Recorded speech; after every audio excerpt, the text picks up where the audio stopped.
அனைவருக்கும் வணக்கம். என்ட்ட வாட்ஸ்அப்பில் வந்து என் சப்ஸ்கிரைபர் ஒருத்தர் ஒரு கேள்வி கேட்டிருந்தாரு. மாட்டு வால் முடிய வந்து எப்படி அழகா வெட்டுறது அப்படின்னு சொல்லி ஒரு வீடியோ ஒண்ணு போடுங்கண்ணா அப்படின்னு சொல்லியிருந்தாரு.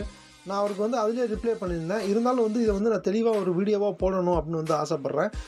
மாட்டோட வால் முடி வந்து பார்த்தீங்கன்னா, அழகுபடுத்தக்கூடிய ஒரு விஷயம் கிடையாது. நம்ம அத கொண்டு போய் வெட்டணும் அப்படின்னு பார்த்தீங்க அப்படின்னா, மாட்ட வந்து துன்புறுத்தக்கூடிய அது ஒரு விஷயம். ஏன் அப்படி சொல்றேன் அப்படின்னு வந்து பார்த்தீங்க அப்படின்னா, மாட்டின் உடம்புல வந்து பார்த்தீங்க அப்படின்னா, எங்கேயாவது மொய்க்கும்போது அந்த வாலோட முடியும், வாலோட நீளத்தையும் வச்சு தான் வந்து மாடு வந்து அந்த கொசுவ வந்து அத துன்புறுத்தக்கூடிய ஜீவராசிகள வந்து விரட்டும். நம்ம அது நீளத்த வந்து குறைக்கிற மாரி இருக்கும். அதாவது வந்து ஒரு அடி வந்து முடி அதோட நீளம் இருக்கு அப்படின்னா, நம்ம வெட்டுறோம்னு சொல்லி அதில பாதிய வெட்டிருவோம். அப்ப அந்த நீளம் வந்து குறையும். அதாவது வால் வந்து பார்த்தீங்கன்னா, திமில் வரையும் வந்து அந்த ஓட்டும்.